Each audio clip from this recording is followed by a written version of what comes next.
feel like Frankie Muniz stole Oh, man. Katrina, your notes. VeggieTales as his play or movie. So this wasn't even his movie. No, he stole it from VeggieTales. Wow, what a little liar. Yeah.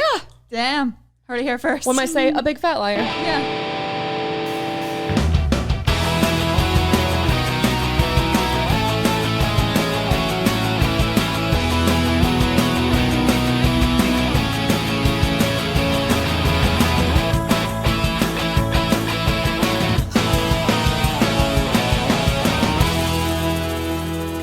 What happened this week? What'd you do? Oh, God, what didn't happen this week? So we all went to Michigan recently. You know that. Unfortunately. You were there. You were there, yeah. And on my way back, I was in an airplane. And this has never happened to me before, but about an hour in, the captain, well, actually the guy next to me was like, we've been circling for a while. And I was like, what? And you're like, stop talking to me. Right, please don't. First of all, I am in the zone. And the captain comes on and is like, so there's a fire in the cockpit. It could be nothing, but we are also just going to land in Nebraska. And okay, I guess that's what's happening now. And so they're just circling. We'll be on the ground in about 30 minutes. Kid you not, 5 minutes later, we are on the ground. They just like, so something is happening. And I'm trying to like remain calm, but also I'm like, I knew, I had a bad feeling about this, and it's me. So bad things tend to happen. And so we're now landed, and the flight attendants, they are talking, and they're like, you grab your bags and get off the plane. And so people are standing up and like acting like they have all the time in the world, and this is just like a layover. And they have to get on 4 times to be like, you're not leaving fast enough. Like, the plane is on fire. Jesus. And so people are starting to get like a little more panicky. And we get off, and there are 5 firefighters waiting to greet us as we get off. We are stuck at this airport for 6 hours. There is no hot food because it's a brand new airport that's under construction. And I did make some new friends, though, because the only thing that I could do was drink at this little airport. My God. So they had alcohol, just no food. Right, because they were getting this bar up and Priorities. ready. Love that. I mean, that's where I prioritize too. But but they gave us $20 voucher, but you couldn't use it on alcohol and you couldn't use it on the flight. But there was only like Cheez-Its at this airport stop. So everyone had like bags of like junk food in their hands, and they're waiting in line for like 40 minutes to like check out. And this line had never died down the whole 6 hours we were stranded there. Oh my God. That's awful. Well, and you texted us while you were in the air. Yeah, there's a fire on the plane. And I was Right. like, keep us posted. Good luck. Let us know if we need to fill your place on the pod. Or I guess the lack of response. I guess we'll just check the news headline. Again, priorities. So this is a very Katrina thing to happen. So I told my friend from Michigan about it, and she texted me the other day, and I started laughing, and I didn't tell you what this was. But my friend Amanda said that, so while you were trapped in Nebraska, Jackie, a friend of hers, and I created a Hallmark movie premise about you. Sassy LA professional gets stranded in Nebraska, where she meets a dashing yet small town bison farmer. Worlds fall apart, they fall in love, and she's forced to make a choice to go back to LA or stay for love. I present you Love in Cornhusker Country. Oh. Working title, of course. There was a poster for Love or Bisons. I'm telling you right now, For the love of bison. I am going back to LA. Oh my God. But there is a Spirit plane on fire in the background. Please insert that. That is amazing. That's Is that you? incredible. That is me. That's a picture. Your friend made that. Yeah, my friend made this. Starring Dean Keep Cain. that friend close. My God. There's bison in Who's the the background. guy? Just a random guy that random she guy. photoshopped? They probably looked up like cute farmer, and like this is what it was. All right, farmersonly.com. So good. gentlemen, if that is you, let us know. Post that on the Instagram. That's amazing. And she made a DVD version of it as well. Oh my God. Coming soon to theaters near you. Except not, because it's a Coming Hallmark movie. soon to Lifetime or Hallmark. Yeah. Wow. So that's Well, we're glad that you made it. You're Thank you. alive. Back and well. Yeah, I will say that our Michigan trip was something. For one thing, It was a we've trip. been friends for years, and we have never seen each other's like hometowns or like houses that we grew up in, parents. So it was a weird thing to have all of our lives kind of collide, like our LA life versus Michigan upbringing. very weird. I stayed with you and your parents. We went to the Taylor Swift concert. Do you want to talk about that? We saw Taylor Swift row 6 at Ford Field in Detroit. It was everything you could imagine it would be. I cried for at least 5 songs straight. I don't remember which ones they were, but oh man. And also we barely made it. Like we almost didn't. We walked in as it's like counting. It's like 5, 4 to midnight, and we were like, and then we got to our seats right on time. We were like, yes. You planned perfectly, is what We you're did. saying. You're like, well, we don't do openers. The issue is that, so your friend Jason, this is not the issue. But, Shout out Jason, we love you. oh my gosh, he had this bar like a couple blocks down from Ford Field. We saw her in Detroit, and he got us the hookup with his bar that like wasn't open yet, like the underneath area. And The dungeon underneath. The dungeon. No, it was like so Suits you. beautiful. It felt like we were in the Gatsby. Yeah. The Great Gatsby. So he not the Not the poor cool Gatsby. Gatsby. Yeah. The great one. The lesser known Gatsby. We don't talk about him. but he got us wasted with drinks that were the size of this iPad. So we were stumbling our way to Ford Field. So Also, we were like, Jason, how do we get there? He's like, okay, you're going to walk. We're like, wait, Straight. slow down. We're going to what? So it's actually a miracle you made it at all. Absolutely, especially Yeah.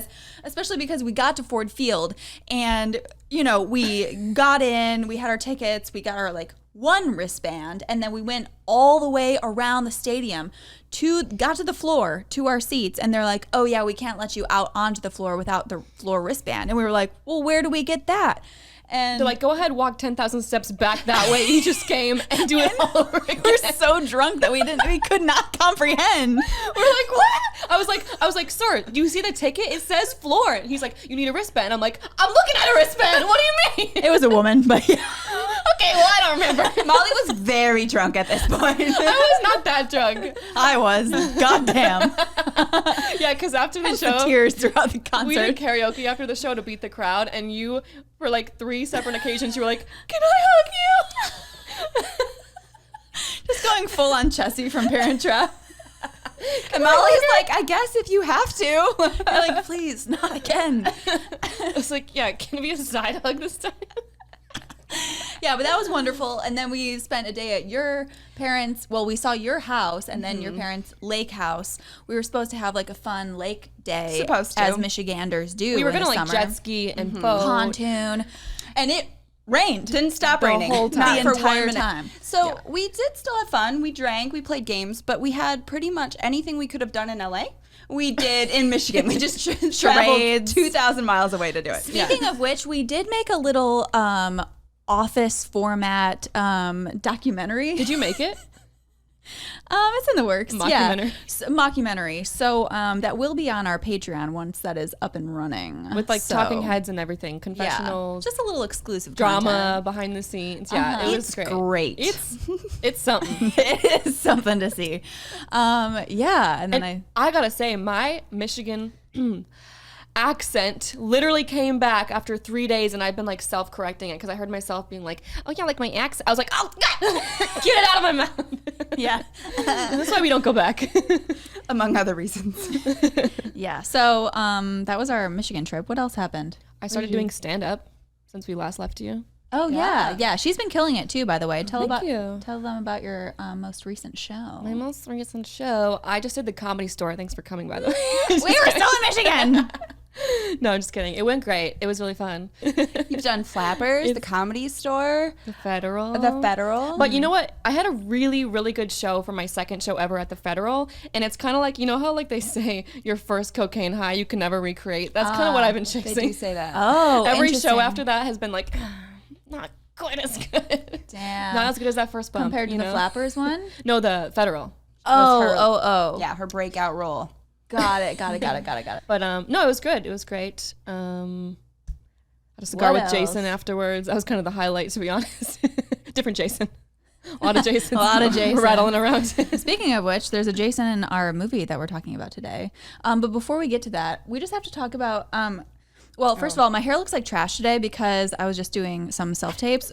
One of which Oh no. is for an action adventure type movie. Yeah, we both auditioned for this one. different roles. You know, maybe we can finally book something together. But Well, I gotta say, same casting director, pretty much the same film. I was pinned for that one, so I was very close. But actually, no, I can't say. Never mind. well, I just have to say, it's always a weird situation when you get a scene that you have to do for a self-tape, and it is purely action. And I'm telling you, I had to be swimming and trying to like rescue someone in the ocean. Just me for a tape. So, Well, I was flying the plane that was trying to rescue you and kill someone at the same time. Oh, we probably can't say this, but well, there's a point to this. Yeah, so I am Rachel's roommate, as you probably hopefully know. And so I was just doing my thing. I was probably in a meeting. I was taking a break. And I thought Rachel was done because I heard water noises and I thought she was taking a shower. I was wetting my hair because I had to be underwater, of course. So I start making noise a little more than I try to when she's recording. And I'm doing something stupid that I'm not even going to get into in the kitchen. And all I hear is, oh my God, no! And I'm just like, oh my God, Rachel! And I start running and I'm like, oh, acting. I come out of my room afterwards. She goes, I have to tell you, you're a really good actor because I thought that was real. And she started, I think you were choking or something, or like, I I literally was about to knock your door down. I'm like, oh my God. And I'm just like, oh, I'm so happy I didn't do that and ruin that take. But that would have been hilarious. That would Quickly, how many outtakes do you think there are in the world for people self-taping and then having people bust into the room to protect? So many. Yeah. That'd be a funny compilation. well, there are a lot of bad actors in the world, so maybe not that many. That's true, but I always worry about yeah, because this was also like a yelling scene, so I always worry about like my neighbors calling the cops or something. Couldn't be worse than your upstairs neighbor. If you're my house, they will definitely call the cops. Yeah, that's true. True. Yeah, okay, so anyway, speaking of all the Jasons in the world, the movie that we're talking about today also has a Jason. It does. Can you guess what it is? Another full circle little moment. It takes place in Michigan, a place called Greenberry, Michigan, Right. which doesn't exist. We don't think. Yeah, right? fact check that. Yeah, I'm so, repping my Michigan swag today. yeah. So look at us just looping in our, real life experiences to the one, the only Biffle, big fat liar. Biffle, as it's commonly known as. Biffle. And I just have to say, this has got to be, and I feel like maybe I say this every single way. You do. But this for sure. That's what I mean. This one. Has got to be one of my favorite movies of all time. Probably at least in my top 50. I was going to say at least top 10, if not higher. really? Yep. Okay. I love it so much. It's a very good movie. I don't know if I'd put it top 10, but it is one of those that I can watch it over and over again and find new things and laugh all the time and just have it on, and it's still funny, and I'm always amazed by how good the acting is, but especially by Paul Giamatti. Like, so good. Yeah. Legendary. And like I said while we were watching it, perfect script. It's just perfect. They she tie said things that back in. 17 times. I was like laughing on the couch. I was like, it's just perfect. This is just a perfect script. It's a perfect script. It is. I think so. And like my first note actually is hour and 27 minutes. Yeah. Chef's kiss. Oh, perfect movie time. Perfect. If we could get back to that. yes. Studios, producers, Yeah. everyone. We could get back to that. Yeah. I'm not about these 3.5 hour movies. No. Only 3.5 hour performance I will watch is Taylor Swift. You heard it here first. Yeah. So that was like right away. I'm like, wow, we didn't even hit play yet, and I already have a note, and it's positive. By the way, Smash Mouth owned this era. We come out the gate so strong with the Smash Mouth song. And the Smash Mouth wannabe Yeah. songs. Come on. Yeah. What I think that's what it's called. Come on. Yeah, but that wasn't Smash Mouth, was it? Yeah. Yeah. James, do you have any insight about the beginning of this movie? What's your opinion on this All movie? right, let's get down to it. Paul Giamatti looks both old and young at the same time. That is true. This is a movie with a man who has no neck. Yeah, I did point this out. Him and I watched it the night after. Of course you did. And I was looking at him in the limo right after they hit Frankie Muniz. Which, by the way, he hit them. Okay? True. So he rode the But bike straight into the side of a Paul limousine. Giamatti's face goes like this. It's crazy. His cheeks go right into his neck. Like a triangle? No, like a thumb. Like a thumb. Classic earthworm. Yeah. Yeah. Also, while we're speaking about that little scene, while they're in the limo. I just love his dead fish little handshake that he does. And if you notice, throughout this whole movie, he has clear nail polish on his nails. Paul Giamatti. Really? And I'm sure that was... Well, I'm sure that was like an actor's choice, being like, this guy feels like he's trying to be like polished all the time or something. Well, and there's a scene of him getting a manicure in the office. Remember? Yes, exactly. That's right. So Plot Queen is going to strike again. Okay. For those of us who do not know what Biffle is about, yes, shame on you. But it is about a 14-year-old pathological liar, because he just lies about literally everything at the beginning of this movie. Same. And he is going to go to summer school if he doesn't turn in this paper that he came. Anyways, so he's good on recap. Anyways, and we're back. Well, I don't need to go into that because it's not really important. But he ends up running into Paul Giamatti's limo, or vice versa, drops his paper, doesn't get it turned in, has to go to summer school, and then eventually Paul Giamatti, who is a Hollywood producer, produces the fastest movie I have ever seen, and we can get into that. But so Frankie Muniz realizes that his idea for this movie was stolen. He ropes in his best friend Amanda Bynes. They go to Hollywood, and they try and convince Paul Giamatti to tell his dad. That's the only thing he wants, is to tell his dad that he's actually telling the truth this one time in his life. And because the whole beginning of the movie, he's lying left and right, like you said, and because of that, nobody believes anything that he says, which is why smart. He has to go to summer school because no one believes that he actually wrote this paper, which, if you notice, Marty Wolf, Jason Sheppard, boy who cried wolf, liar, liar, doesn't believe that he's getting attacked by wolves. That's what this whole movie is, but it's like Hollywood version. Did you have a question, Jamie? Yeah, I do have a question. How many lies did he tell? Because I only saw that one about the paper not being No. written. Well, he had a So big many. whole elaborate scheme with like a fake phone call and like Yeah, I saw Fake that phone happen. call at the very beginning. The mom is yelling like, "Did you eat your oatmeal?" "Yeah, Mom, it was great." Gives it to the dog. I've been up for hours. He just woke up. He lied about like I didn't everything. He see had like that part. 5 solid lies at the very beginning of the movie, and then it goes into that. Got it. So I start my day with 5 solid lies. I don't know about you guys. I start mine Are with 4 one. of them in the mirror? You've got this. you look great. No, you really look great. You're gonna make today your bitch. Confident. No one's mad at me. Happy. This kid is a little psychopath, though. Like, he just lies without any thought. Manipulative. Oh, so manipulative. Yeah, when he pulled that moment, this is kind of jumping ahead really quick, but he pulled that thing on Amanda Bynes to get her to like stay in LA, and he's like, it's like I wasn't his kid anymore. I'm like, you're just a little manipulative bitch. Yeah. Yeah. I still love him. Little for sure. He looks about 4 feet tall in this movie. Yeah, He so is we were so watching short. There are it. people who think little of him. We were watching it, and James was like, "How tall is Amanda Bynes?" That's what I was saying. Amazonian. There was like a foot difference. Yeah. But that's one difference, and then the other difference is the secretary.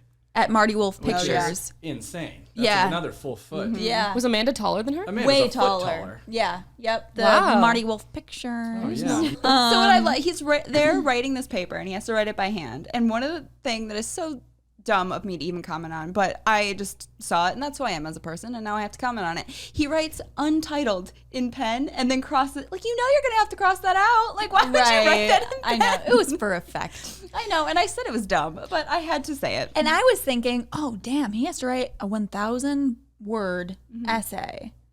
And he has to count 1,000 words then. If he Yeah. doesn't have word count, you Right. know, if he's writing it by hand, damn, now that's a punishment, you know?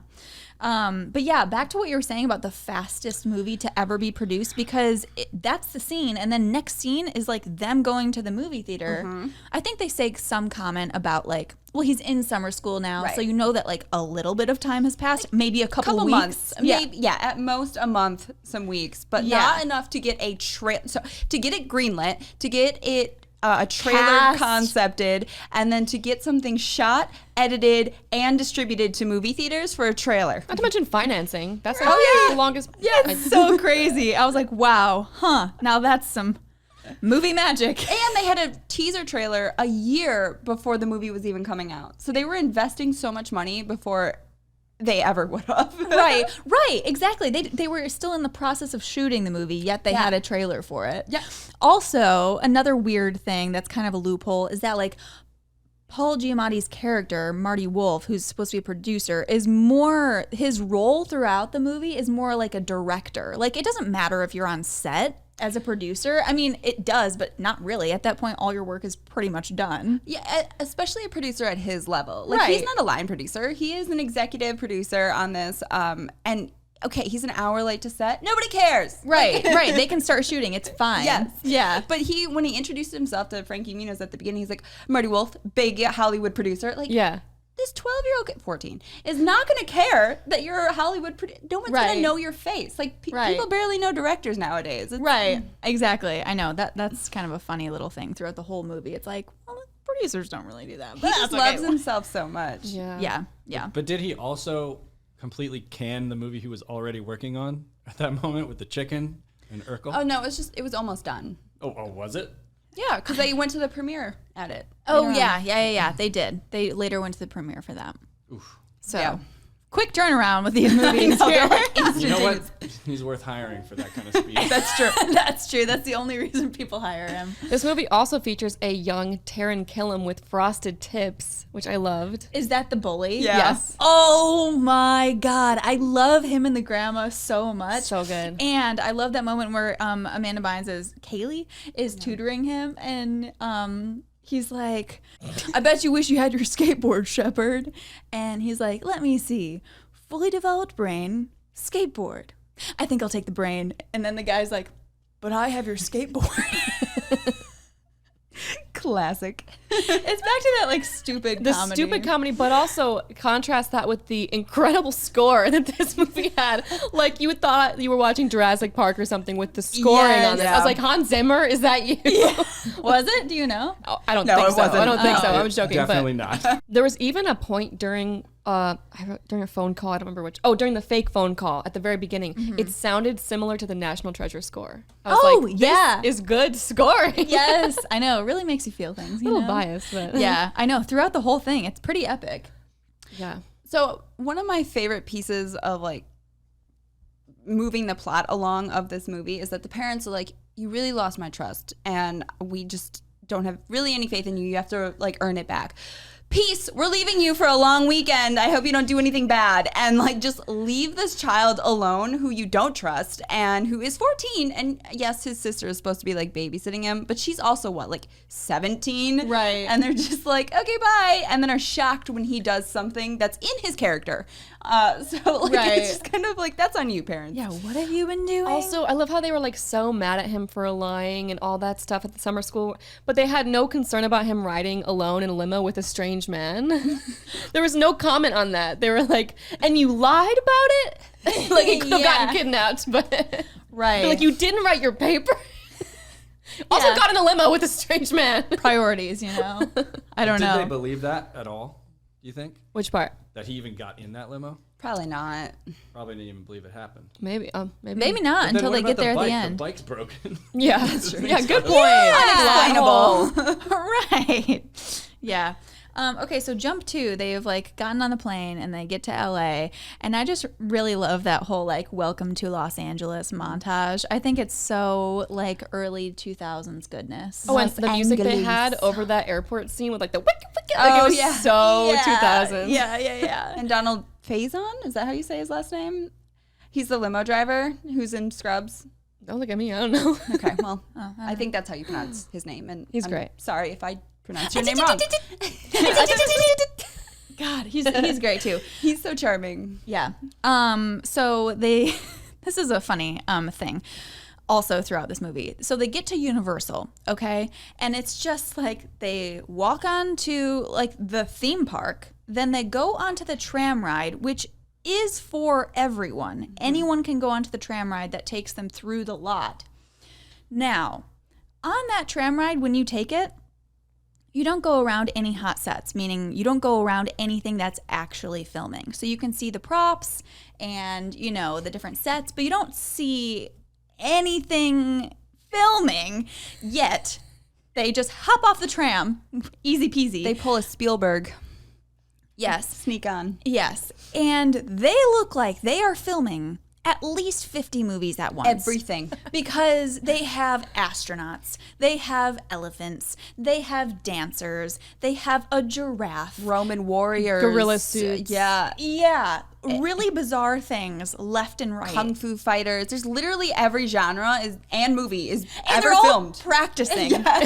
As if like they're all active all at once. It's so weird and hilarious. And it did, I don't know, as a kid, I'm like, wow, that must be amazing. That's not And you go on the tram ride now and you're like, this is such a disappointment after seeing that scene. I still love the tram ride, to I be do honest. too, but it's not how they describe it at all. Yeah. Speaking of which, this is also jumping ahead, but it has to do with the Universal lot. That moment at the end where there's that chase between Frankie Muniz and Jason Sheppard and Marty Wolf throughout all the different areas of the lot, and their showdown during at the wild, wild west of Universal Studios. Mm-hmm. The fact that moment where they're looking at each other and then the stuffed animal monkey chase starts, that is the same set as Once Upon a Time in Hollywood.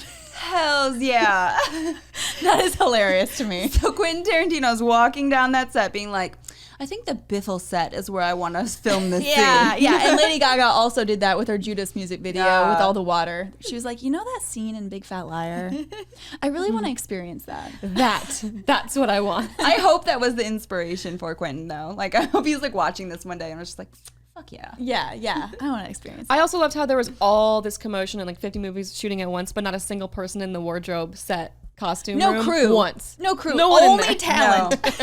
For as long as the eyes can see. No, but the prop house that they stay in for 3 days, I think that's Molly. Yeah. You're talking. Oh, yeah, there yeah. was not one soul that had entered that. And that prop house was, I would live there too. It was amazing. sure. There was everything a producer could ever want to be in there. Yeah. I was so jealous of them the whole time. Yeah, that is actually one of my favorite montages of any early 2000s movie is the, that scene where they're going through the wardrobe. Yeah. There simply was not a movie during this time without a wardrobe montage. No, It simply There just wasn't. it was a requirement. Yeah, it was in the contract. Got it. Yeah, that was a fun scene. So Paul Giamatti is literally an asshole to everyone, and that is kind of a core theme in this movie. Marty Wolf. I'm sure Paul Giamatti is a lovely human. I'm sorry, Paul. Marty Wolf is an asshole in this whole movie. And I just love that it takes place it was filmed and released in 2002. And at one point, he's being mean to literally everyone he encounters. And at some point, he's talking to this PR lady who I won't even repeat the things he says to her. But it's like, okay, just get all of that PR stuff. I'll get that internet crap. And I was just like, oh, the internet crap. They were on Palm Pilots in this movie. Yeah. Which was amazing to watch. Also, another moment of stranger danger. I don't know why I'm in my mothering energy right now, but when he first walks into the office and he sneaks in and Amanda's at the desk or whatever, and the assistant, they both look over and they see Jason and he goes, give me a few minutes alone with Mr. Sheppard. And I'm like, is that allowed? Right. I know. I feel like a professional, grown adult man would not do that. Right. Yeah, that is a weird thing. Shout out to that actress, though, who plays Monty. I think she's hilarious throughout this whole thing, where she's just eating. Yeah, she's eating and overhearing the whole time. It is so good. The classic little Bob flip out cut. Oh, iconic. Yes. And now it's time for an ad break. Quick little ad break here. Today's episode is sponsored by Bottom Shelf Caps, which is what we're wearing here. We both have an Alan Jackson styled hat here because big fan of Alan Jackson. And Katrina has one that says take it easy. And we love that. We love the hats. They're so cute. And check out Bottom Shelf Caps. This episode is also brought to you by Mastermynd Media. Now, they are quite the mastermind group here. They are your partner to the digital world, social media management, podcast branding, and so much more. We love them so much. So check out Mastermynd Media, everything they do. And now, back to the episode. Did you guys notice that Astrid, the dog girl, her last name was Barker? Yeah. Imagine that's your breakout role, you went to Juilliard. I've said this before on the podcast. That's your SAG card moment. It's I would take it. That counts as a line. I think that would be I'm coming. So there's it's on a dog. Your car is parked on a dog. Car is parked on a dog. No. So one thing I did think was really interesting about this whole movie is that like he's in trouble for lying. This whole chaos ensues because he lied. But lying is ultimately his superpower. He only gets ahead in life and in this movie because he lies and he's so quick on his feet and he can manipulate people and he can just literally lie his way into any situation. And that's what he does every step of the way is he lies to get everything he wants, to convince the bad guy that lying is wrong. Improv star, am I right? Damn, you always have the best notes. Again, I'm like, her last name was Barker, and she drops his ball. I'm like, wow. I really loved Amanda Bynes' sweater. That was my next note. Hot pink sweater with fuzzy sleeves. It's so Lorelai Gilmore. I give up. And the light pink I have no use on this podcast. So while I think the movie is supposed to teach you Range. that lying is wrong, ultimately it's the only reason he gets ahead in life. Damn. Wow. Making of a narcissist. Don't you think that's the case with everyone in this movie? Paul Giamatti's lying too. No, Everyone's it's lying. yeah. So it's showing. So I think what's happening is Marty Wolf is A worse liar. he's him in the future if he doesn't change his ways. Oh. Fuck. Yeah, and he's like, I don't want to be like that guy. Right. Yeah, a successful producer with everything he wants in Yeah. life. Who would want that? But in the end, it ultimately bites him in the ass, and nobody likes him, and they all, spoiler alert, turn on him. And so it's showing that you do get ahead, but then you ultimately don't. Yeah, the world comes crashing down Right. on you. Which, yeah, again, jumping ahead to that ending scene, phase 4 of their plan of attack, when Jason Sheppard and Kaylee, they get everyone on board that Hates him. has ever wronged, and then everyone just commits to the bit, like you said, the whole time. Like, wow, revenge is really lovely. Sorry. I can tell that you're lost. The whole thing at the end where he's trying to get to set and he's already late, and then it's like the limo driver pretends that the limo is all fucked up, and then the Jaleel White picks him up with the helicopter. and then the thing. helicopter guy. Yeah, everyone's in on it, and then the director that he had shut down, and he was like filming the whole thing. Like everyone just really committed, and I love Everyone he interacted with in this movie turned on him at the end. Yeah. Like literally every single person. that. And we love that. Oh, That we is do. so satisfying. And I also wrote that at the end during their it's not a heist, but during their shenanigans at the end, it's very Cody Banks. They have like a computer that's showing like the Phase plane. 1. Yeah, Yeah. and like the plane is updating in real time. Very like the- Riley Poole. Yeah, or Mission Impossible. It's very like action scene. Kim and- Possible. Yes, it's giving off all of those vibes. Yeah, Spy Kids. There yeah. was a big like spy era. I think that was Yeah. a big thing With for kids. that kind of branded like spy gear too. Like I just think of how it looks on a screen. It looks like gears and like a lot of neon, looking numbers and stuff. I also liked how there are a couple like full circle moments. Like the helicopter guy said something like, "Father Time has picked up, the wolf," and that was a callback to Marty Wolf calling him Father Time and calling him super old in like their kind of showdown, and just a really great script. But back to that whole thing. Yeah. With like the lot and stuff, I have another note where it's like, no matter where they went on the lot, there also were just like random extras hanging out, as if they were shooting a million movies at once. But it's like, Where are you supposed to be right now? right, like at the Wild West location, there were just like a couple cowboys like sitting on a bench. I'm like, were you paid like a day rate? No, like to where's sit- your holding? Like, right. Where's Crafty? Hang out there. Like, yeah, you don't just hang out on a hot set. Like what? I would You be get a yelled at crafty. so fast. super weird. Talk about the scene like right before they like pour the blue stuff in the pool, the dye or whatever, and he comes out and he has his headphones in and he's like dancing. Another moment I just picture complete silence and he's dancing like this, and a crew of like 20 to 50 people just watching him, and he's like to no music, Which makes it so much better. Yeah, and also he's like doing the run up the stairs where you also use your hands, which was wonderful. like a wolf.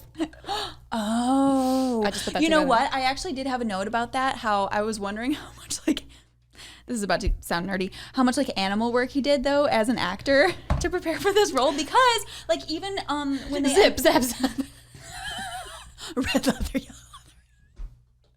No, but like even when they get to the roof at the very ending scene, like the climax, he jumps off the ledge into like Jason Sheppard's face, and he's like, rah! And I'm like, Oh, yeah. That's very wolf-like, you know? So I'm just, you know, there's some moments like that. So I just feel like he kind of pulled from that. But it was so Probably. endearing that he slept with his little monkey friend as someone. That was weird as And shit. punched him in the face. Okay, guys, endearing or weird as shit. He was playing with his. That's you know what? Not so going to finish weird. that He was sentence. he was domestically beating his monkeys. But he loved it so much. It was like the only humanity he had left in him. Yeah, you gotta give all That characters is empathy. serial killer vibes. That he sleeps with a stuffed animal? They had to have a weakness for I him. think we're starting to figure out who here has a stuffed animal. I do. I sleep with a pig stuffed animal. Unexpected. Between the three of us. Well, Maybe that's the point of the movie. I'm just saying, I really related to him there. So maybe that does say more about me. well, what I was gonna say about him like walking up this or running up the stairs like that is like you wouldn't look at your arms and notice that they are blue. You know? Right. Like, was he blind for that whole thing? Like, you're not looking at any part of your body swinging around through all that dancing. You don't see something blue out of the corner Even of your in the eye. shower, he's like putting out the shampoo or whatever. Yeah. And then he doesn't notice until the hands come back Yeah. orange. I'm like, it was orange when you put them in your hand. Right. Super weird. Yes, James. Question. I haven't seen that part of the movie for a decade or more. Okay. So is the idea he jumped into the pool and then came out blue? Yeah. Yeah. Okay. 'Cause someone spent hours painting his ass. Yes, in fact, they had to use tattoo paint via spray and applied it over and over and over throughout all of those blue scenes. You can tell there are a couple scenes that they were a little bit like more faded. And there was a like fact where apparently his feet stayed blue for like weeks after filming. For whatever reason, they like soaked up more of the blue I did a dye. play once where we had to be all fully, airbrushed to make it black and white. Oh, I remember you saying that. And we did that every single show, and it was a nightmare. That sounds like a nightmare. We also have another pre-SNL, or I don't know, my current. I'm gonna go with pre at this time because he didn't even have a line. Kenan Thompson was at the Hollywood party. Yes. Oh my God, you're right. There was a lot of well, he was people. on Kenan and Kel. yes, All That. all that. Yeah. So he Right. was still in Oh, that yeah. like world. He was Amanda's friend. Yeah. Yep. That guy has not changed. No. No. No, In it's 50 crazy. years. I don't know how old he is, but he has not changed at all. No. He looks great. Yeah. I also noticed during this party scene, Marty Wolf, this actor. Okay, stick with me here, guys. He has a very similar comedic timing and precision as Jason Alexander. You guys watch Seinfeld at all? Yeah. James. I was watching him do all these, and it's like all these really specific and like quick little little expressions, and I'm like, oh my God, he's like very similar. Now he's like a goofier, more kid version of him, but I was like, I was seeing a lot of parallels. I thought it was funny. Huh. I don't have George anything- and Seinfeld for the civilians. I could see it. I think that shows how good of an actor he actually is because it's the small things that make him the quirkiest, and it's not him going over. I mean, some of it's over the top, like his tiger hands or whatever, but like a lot of what his acting was during this movie was like little like It was nuanced. yeah, it was Yeah. Clip will that. say- Big Fat Liar, so nuanced. Oscar worthy. I will say one of my favorite moments of him is when his car is like going to shit because they, rewired it, and then the blue song is playing, iconic, and he rear ends the monster truck guy, and he's like, "Oh my God!" And then he comes around, he's about to like ram his car, and he's like he's like in front of his car, and his leg is doing this like funny fucking thing, like no. He's trying to stop the monster truck with his leg. His leg that's just flailing around. Oh man. My favorite line of his was when the old woman comes up behind him and she's like yelling at him, whatever. He goes, "Oh, that's real nice for a woman of your advanced age." Paul Giamatti's always been like a gesture-rich actor, I feel like, right? Like Yeah, he's very. Oh, and I thought with you his said face, yeah. Jester. Super animated. Yeah. And Not with his jester, face, gesture. with his face though too, Yeah. his expressions, like in Yeah. a limo where he's like, "Oh boy, let me tell me about more." Yeah. He does He the does that. eyebrow thing really Yeah. well. But I love that this movie really goes to show and proves the theory that nothing brings people closer together than the hatred for one singular person. It just brought basically a whole community together of people at the end to pull this like big prank on this guy essentially. And it was just all fueled by hate. Yeah, Yeah. it's true. Hating the same person Yeah. bonds people for It life. really does. Another really do. fashion thing that again is now big again is the red sunglasses that I noticed. Yeah, all the different And I was like, colored, I want some of those. a lot of the things, honestly, in that Tinted, movie. yeah.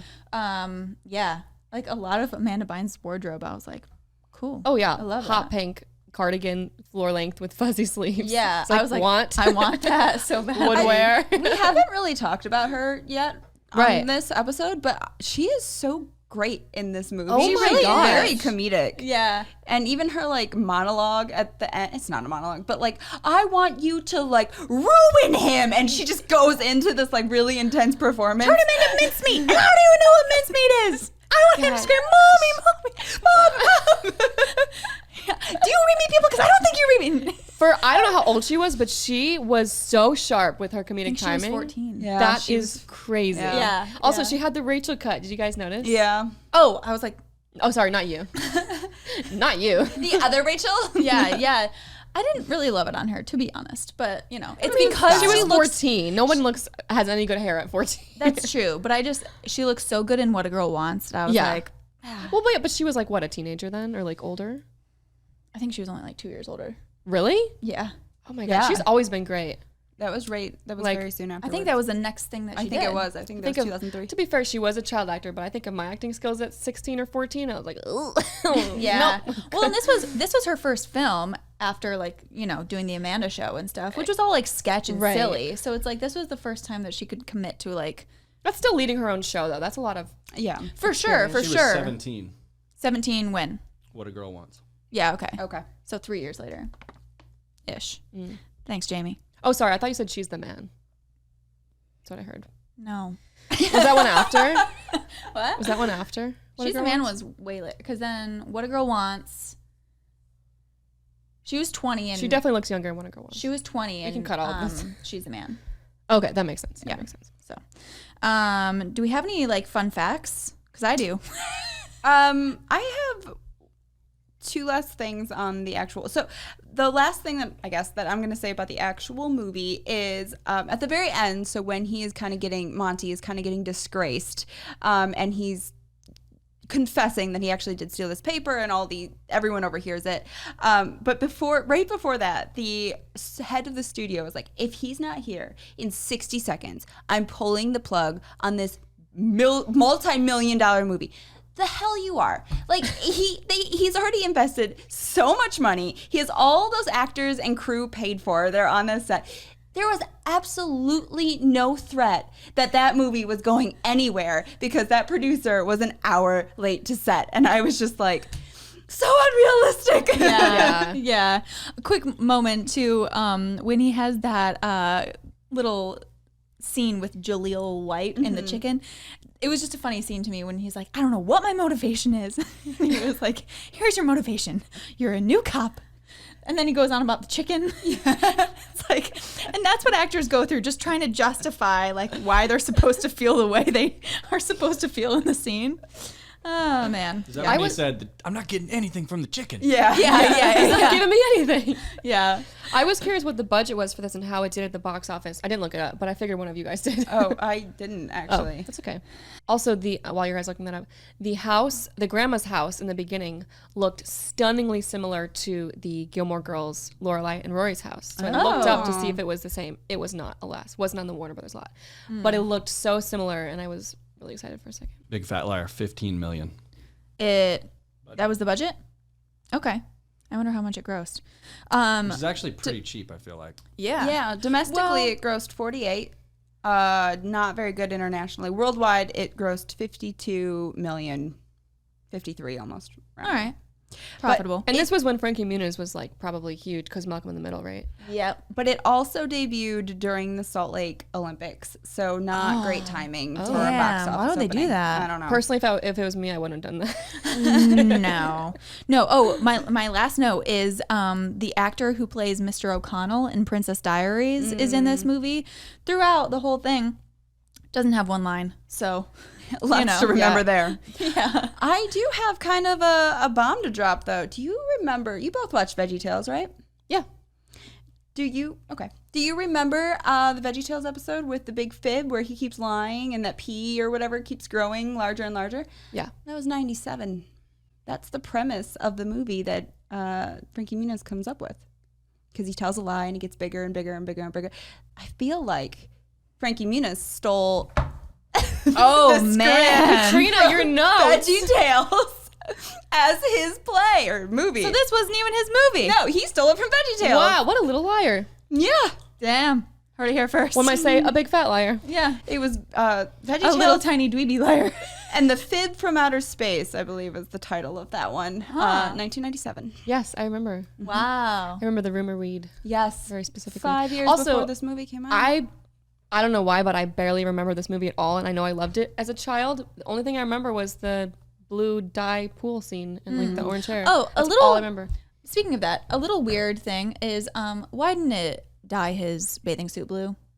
Oh, it only goes for skin, apparently. Oh, continuity, please. I didn't even catch that. Molly's like, let me at him. I didn't even catch Well, that. I have some continuity things for you. Perfect. So another little mistake. So when Marty is upset that his car has been sabotaged, and it says he's banging away at the instruments. Oh, I guess on like the car, like all the buttons and stuff. In the close up of his hands, you can see he's wearing blue mechanical rubber gloves instead of his blue dyed skin. Ooh. I didn't notice that, Creepy, but though. now I want to go back and watch it. Third time this week. Man, that would be hard. So I'll be driving a car and get paint on everything. Yeah. That's so true. That's so true. And it was like a nice car. Yeah, that'd be hard. Also, during the closing scene where you see Marty Wolf, he's back on his clown gig, and he realizes that the party that it's for is that monster truck guy. You can see his mouth. It says, "Oh no," but that was ADR. You can see his mouth says, "Fuck me." So I love Surprised that. he even did that on set. But I know. That's funny. I'm sure it was like improv, Yeah. and they just liked it. A couple like crew equipment things. Crew members and lights are reflected in the blue dye bottle as Jason is pouring it into the pool. Yep. Love that. And then also when they're in the wardrobe warehouse, during that whole like wardrobe scene, there's a telephone booth in the background, and reflected in it is a crew member in a white t-shirt reading some sort of newspaper, and maybe the script of the movie. Is what it says. Amazing. And then it says maybe he's the script supervisor or something. Well, he missed a few things. Or he's or he's just like bored. he's bored. Also, in the classroom at the beginning, the boom mic is clearly visible for a significant amount of time. That I would have noticed. We must have had the widescreen because I always notice a boom. Okay, Because it bothers interesting. me. Yeah, it bothers me as well, obviously. But like, yeah, because I didn't notice it either. I didn't Yeah. notice any of these things. I think we watch most things in widescreen now, just because Yeah. how our TV is. Yeah, that's true. So John Cho, he's been in a million things. He's that The director. the director that, says 12 different camera angles with birds flying around. Yes. Yeah. He was asked to do his role with an accent, and he turned down the part saying he didn't want people to think it was okay to laugh at someone's accent. So, but then they ended up hiring him anyway. Oh, So I love that. Yeah. Good for him. Yeah, and so that's been a thing throughout his entire career. He's not once played into that sort of Good for him. caricature of Asian culture. This was also directed by Sean Levy, who is super big now, working with Ryan Reynolds a lot. Fall Guy, he did a lot of the Stranger Things episodes. Basically, to quote Zoolander, he's so hot right now. Like, he's the it thing. So it's just always fun to see, like, where they got their start and to do, like, fun comedies like this. And now they're making millions and millions of dollars with, like, global hits. But I love to just throw that info out there. Yeah, that's cool. And then for some 2002, showing the culture at that time, some of the top songs were Hot in Here by Nelly. Banger. Speaking of, it is really hot in here right now. That's why I'm like delirious. I'm like, Eminem, Without Me. And singing that today. Oh, Lose Yourself as well. And then also Complicated by our girl Avril Lavigne. Wow. So I good. forgot about the 2002 trivia stuff to look up. Well, we just sprinkled some in there. What's written on your hand? These are notes for me to do work on Sunday. Okay. Like a true millennial. There's no notes app. You have to put it on your hand. I need it in front of my face. So real. I just looked up 2002 pop culture trivia, and the habit that was grossing the world at the time was watching American Idol. That's what it says. Yeah. I watched a whole lot of American Idol. Oh, yeah. That's all. Do we have any final thoughts about Big Fat Liar? Biffle's great. We love I think- Biffle. I think- we're pro Biffle. I think We're our whole Biffles. pod I'm was pro. pretty pro Biffle. We're Bifflers here. Universal is forever grateful Dunder for that Bifflers. movie because it will be a huge part of their tram ride for the Yes. foreseeable future. For sure. Also, the 'Cause amount. what was the original movie for the river flood? Who fucking knows? No one No knows. one It's always knows. about that scene. And then they Yeah. show that scene. Yeah. Yeah. Ladies and gentlemen, get down. Say it. I have one, so I'll go first. I've been listening to a lot of the Smartless podcast, so I don't know if that's wrong to promote another podcast during your own podcast. No, but I think that's wonderful. Thank you. I actually had only listened to like half an episode before I watched their documentary. Their 5-part documentary that I just went into blind, and I was just like, okay, I need something on. I am now in love with Jason Bateman. And so that is, Welcome. thank you. He's so sarcastic and, well, Perfect age range for you. So I've just been listening to them constantly now, and they have such great They're guests, so good. and they have such great banter, and they're all so dry and sarcastic that You're talking about us, right? yes. And Smartless, if they try hard enough, they can get as good as us Right. one day. Right, Yeah. one day. Yeah. They can keep dreaming, though. So Jason Bateman has a podcast? Yeah, well, he's one of 3. It's like one of the top podcasts in the country right now. I don't have a TV. Well, A that's on you. TV. Anyways, I love Jason Bateman. I've always thought he was funny, even though he plays one person. He does, but I love that one person. And Yeah. people who have, like, Ryan Reynolds plays one person, but he A lot of owns people it. do. Yeah. But Jason Bateman in that, they're all great. But, like, that, it's a really great podcast. And they have really wonderful guests. Like, I just listened to Steven Spielberg's episode the other day. Cool. Like, yeah, it's awesome. And it's all about pretty much the industry. Some of it's not. Sometimes they have other people who aren't in the entertainment world, but a lot of it is entertainment. And it's just super interesting if you're into that kind of stuff. It's super good. I love how they make every guest a surprise for the other two Yeah. based on whoever brings them. And they're trying to guess Ooh. based on their credits or their description. It's really, you have to listen to it. You Yeah, love it. it's It's great. Wow, yeah, I'll have to check it out. Do you have any confessions or obsessions?